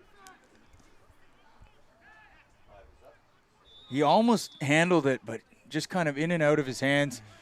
But let's see if the Raftsmen defense can bend but not break here late in the fourth quarter. Well, 2nd and 3. 7 minutes left. What a ball game, eh? It's a great football game. I formation, hand off, up the middle. Williams. Justice Williams again with the carry. Looks like he moved the sticks. First down. And they've got kind of the two style running backs there. Yep. Which the do you think that having that kind of change up of pace and style of running can put challenges on the defense? 100%. It's two completely different humans running the ball at you with two different mindsets carrying the football. So they're in I formation again. There's motion by the wideout on the strong side. He breaks through the first line of defenders and gets that's close to a first down. He might have it. We'll see if they signal the sticks to move. They do, yep. Yeah, that's going to be a first down deep in the Orleans territory. So I hate to say that this is maybe the series, that this is the ball game, but this might just be the series of the ball game here. Yeah. Unless something big happens again for the Raftsmen defense, a big turnover is kind of the thing they're hoping for here. I think if you're the Raftsmen here, you got to take your chances and load the box a little bit. The run game seems to be working a little too well. Yep. Well, they're spreading. They're forcing the guys over the boundary. Probably going to run to the opposite side of the field. Give Williams a chance. He's just carrying the pile. He's been strategically moving guys out of the box. Yeah, that's it. Mm-hmm. It's smart. It's good sign of coaching there by the Warriors. And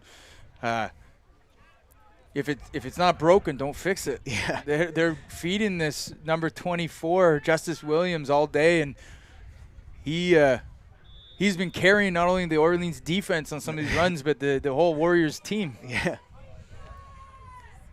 So it's going to be 2nd and I think 2. They could get another first down before a score. Got a flag down. That's Guy off the left side, and he's going to nearly get in. Are they going to count it? Looks like he's just shy. Just shy of the goal line, but I thought he might have reached for the pylon. It was hard to see in that far corner. Mm-hmm.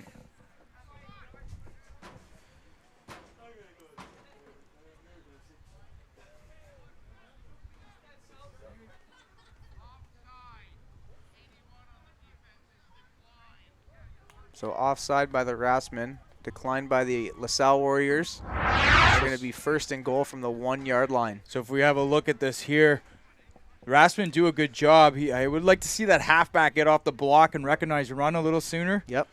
But they do hold him off, and that's going to give.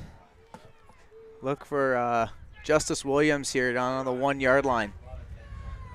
Quarterback sneak potentially right up the middle, but no. Williams trucks his way into the end zone for a LaSalle touchdown. And with 4:40 left, the Raftsmen are in a tough spot to be able to come back and put some points up with an offense that isn't really designed to score quickly, although I will say they do have the running backs to be able to break one. Yep. But in terms of spreading the ball around and doing different things, the Raftsmen do struggle at that. Yeah, spreading the ball has been an issue this whole game for them as well. And he blocked the kick. So now it's only a 14-point game.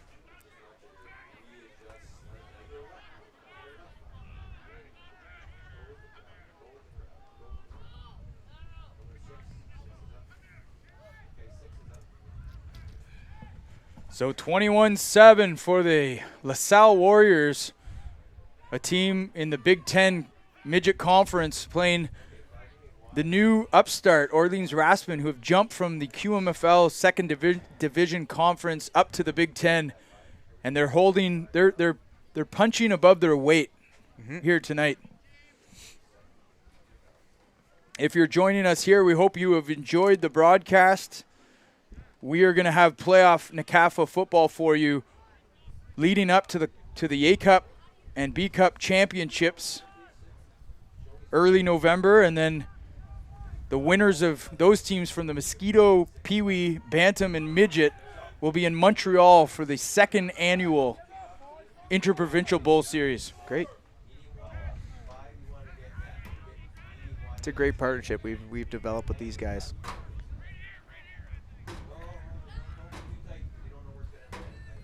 Now hopefully we can get a big return on the Raftsmen, get them in some easier field position or even a big play. Look to Bacca here. They're going to kick it off. Sabare. And that's going to be 89. Oh, no. Who has trouble defending it, and they're going to turn it over on the kickoff return and set up the LaSalle Warriors offense on the 30-yard line deep in Raftsmen territory. There's a player down. And hopefully he's okay. I didn't see what happened.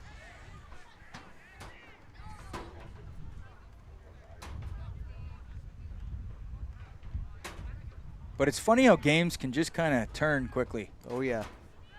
If we have a quick look, maybe we'll see what happened to that injured player. Up here towards the top of your screen. Oh.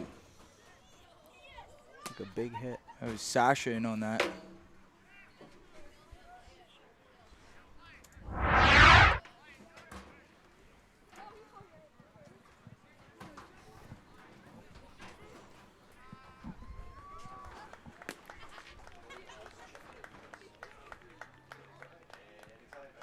So down by 14 points, the Raftsmen season on the line here. Yep. Potentially being knocked out of any playoff contention. And the LaSalle Warriors looking to have another crack at the Hornets here next week.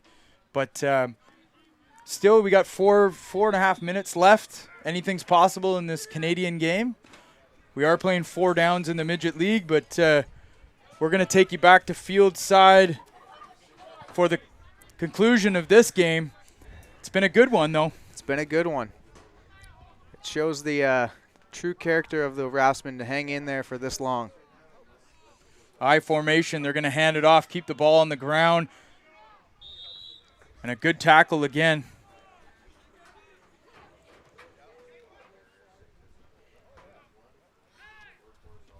Turcotte has been all over the field today.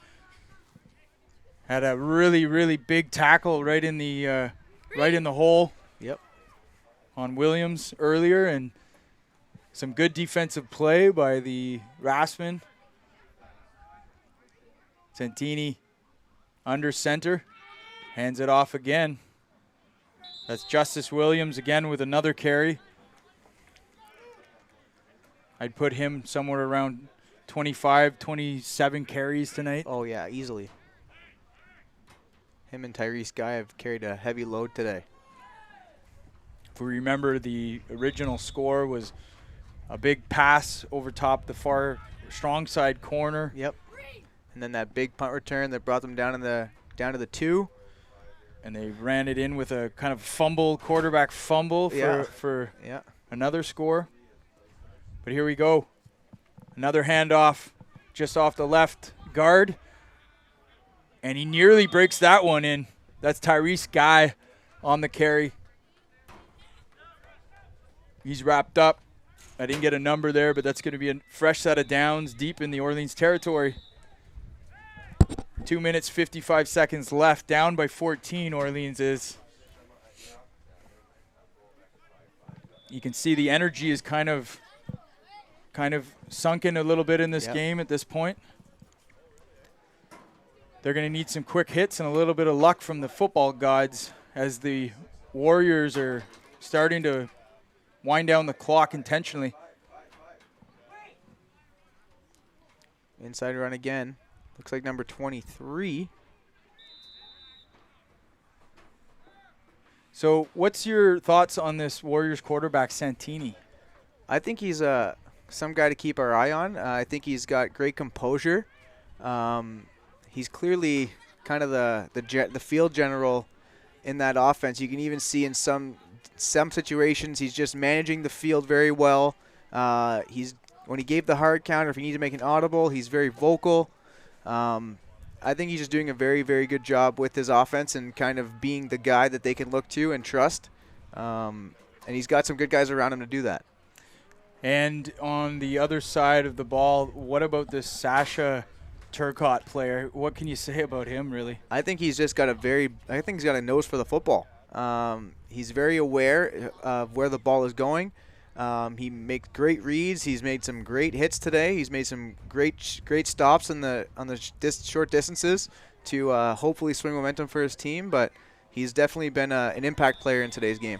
Definitely. Now, looking to next year for the Raftsmen with the success this year, would you think that it'd be logical for them to jump up to the Big Ten? I mean, we're seeing them in the Big Ten right now, and who knows who's going to be coming back. We'll have a look at that in the offseason. But right now, Santini's under center, and he's going to hand off on a counter, and that's going to easily go in for the touchdown. That's Tyrese Guy extending the lead for the Warriors late in this game, 2 minutes left. But do you think that in terms of moving up and down divisions, as we know in youth sports, like, it's very cyclical. Yep. You can't really expect the team, but you can do some predictions with 3 years. For sure. And I do advise that if the Raftsmen were to move up, just based off today's performance, that I think offense is a big focus for them. They have to be able to explore opportunities. They have to be able to move the ball effectively.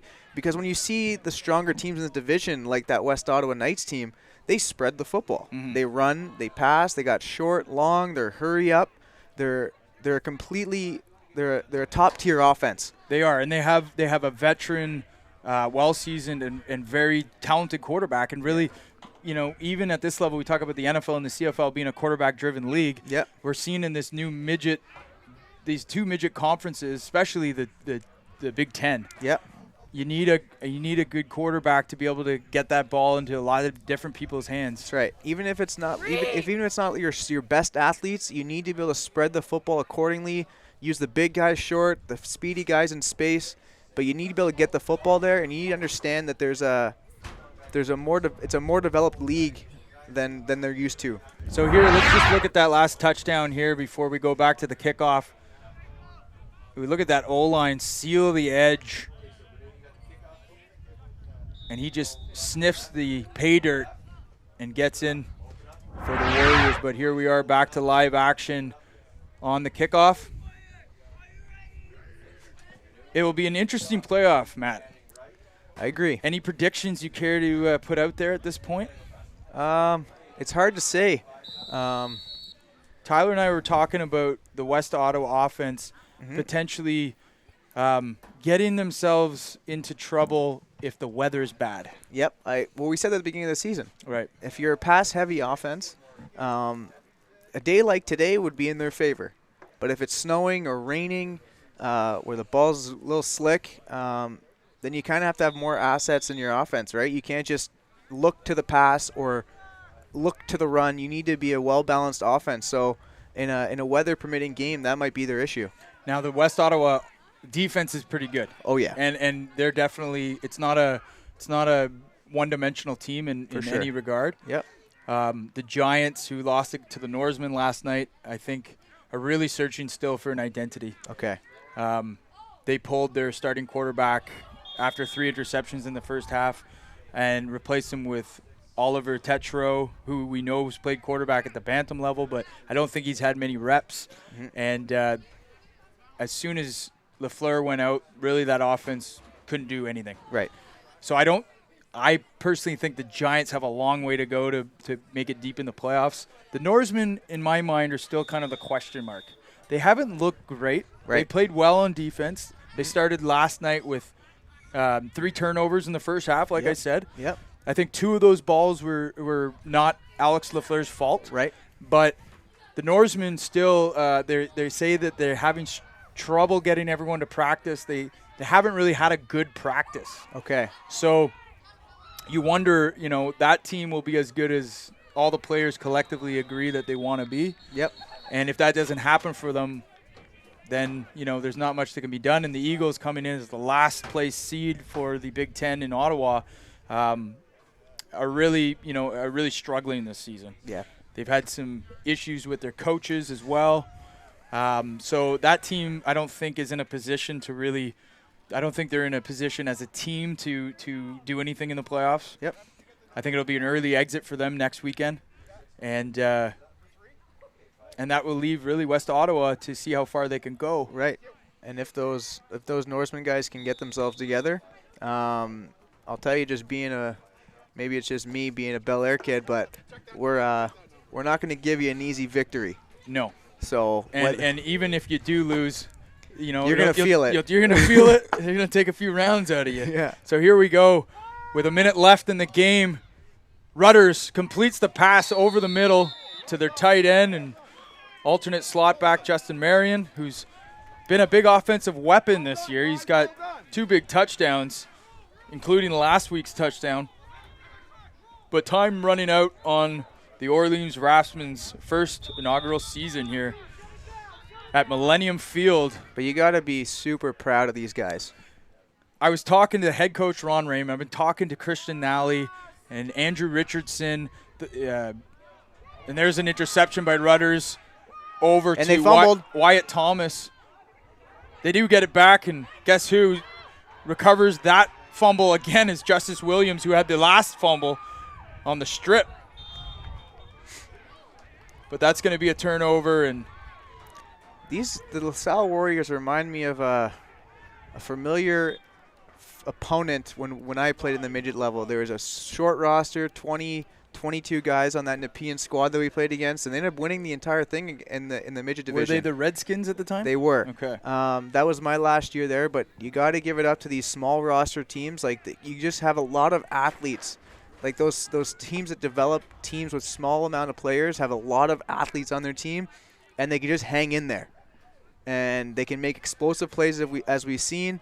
And it's nice to see, because when you have a small depth chart, and if your guys are conditioned well enough, they're playing both sides of the ball. So your best athletes are playing offense and defense. It can work for you, and it can work against you. You know what I mean? So if if they can hang in there in nice weather and their conditioning's there, and you got to be tough. Yeah, and they just hang and they just grind. That's true. That's a good point. That's certainly what the Warriors look to be this season. They'll have a tough go next weekend facing a rested Sun Youth Hornets squad that's undefeated this season. Yep. They came in and played at this very field a couple weeks ago against the Giants. I think the Giants had won 3 games in a row and thought maybe their season had turned a little bit, and they got blown out 28-0. And you might say that you've seen games that teams have scored more, but they just unraveled if you watched it live as a team, the discipline and everything. So I don't know where that leaves the Giants, but that Sun Youth Hornets team has a hell of a quarterback. They've got definitely a top 3 wide receiver and maybe another slot back that's in the conversation of top 5 in the conference. They got a lot of weapons. Yep, very explosive offense. So I'm going to make my prediction here right now. I'm going to say the West Ottawa Knights cruise past a first round against the Eagles. Okay. I think they're going to face the Norsemen in the semifinal, or rather the final. Okay. They're going to play the Norsemen. They're going to win that game, and they're going to face the Sun Youth Hornets in the final in the Interprovincial Bowl. Okay. I'm going to go on the line and just say that right now. There it is. You heard it, guys. And what's the final score, Jess? I've never been good at that. That part.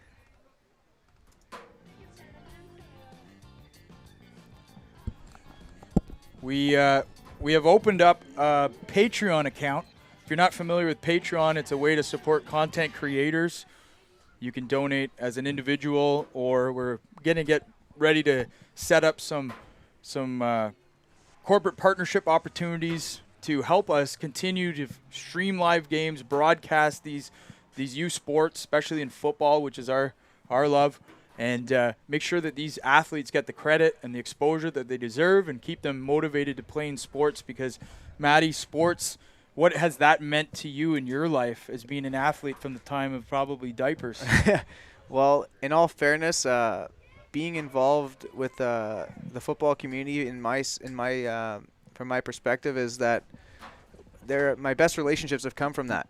Yeah. And my best friends and I call them my brothers at this point, but they're the closest people in my life still, and I've known them since I was 6 or 7, and now I'm going to their weddings, and you know what I mean? It's something that you just can't replace. They're the relationships that are irreplaceable.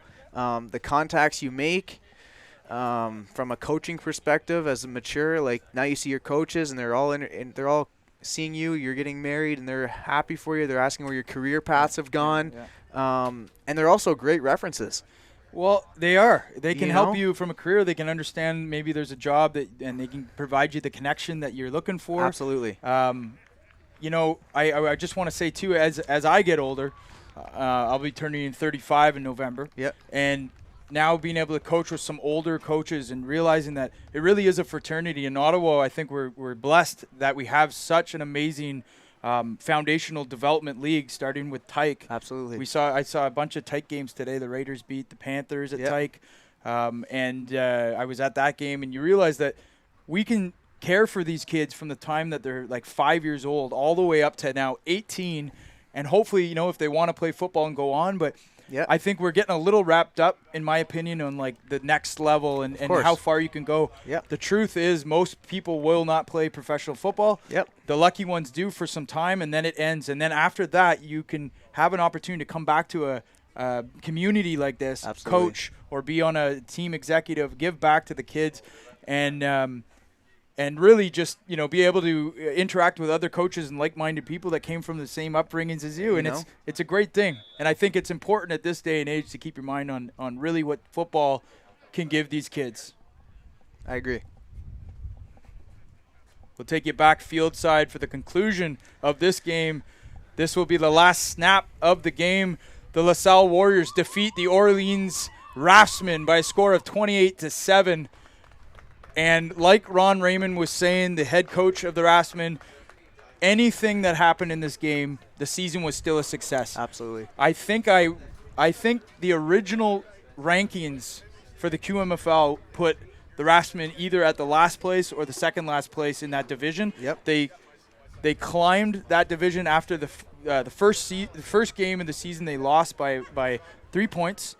Then they go on an 9-game run to finally jump into and surpass the Myers Riders in the Big Ten rankings, and then earn a wildcard playoff game against the LaSalle Warriors.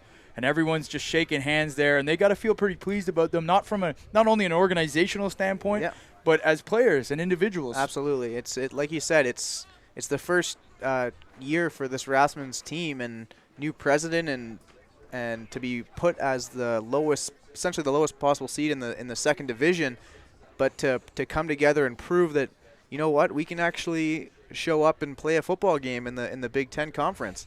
I think they still have a lot of work to do, but I think they have a good foundation to move forward as a team. So this is going to be it for us tonight. It's been great to have you with us. On behalf of the entire HESN crew here, we worked hard tonight. We had some glitches. New rule, no one's allowed in the booth once we go live. And we'll have to have some security, so we're hiring security if you're interested. But all joking aside, it's been great to have you with us. Stick with us. Make sure that you like the Facebook page for HESN, the Facebook page for NACAFA. Follow us on Instagram, both NACAFA and HESN. And Twitter, we're on there a little bit still. We share the links occasionally, but Instagram's kind of seems to taken be over. the thing, right? It's the kids love it. But we try to do the best to put the spotlight on these athletes and this community in Ottawa. We're Ottawa first. We're Ottawa football first. And the lights just went out, so there's our cue. On behalf of HESN Live, I'm Jesse Card here with Maddie Chartier. Good night and God bless.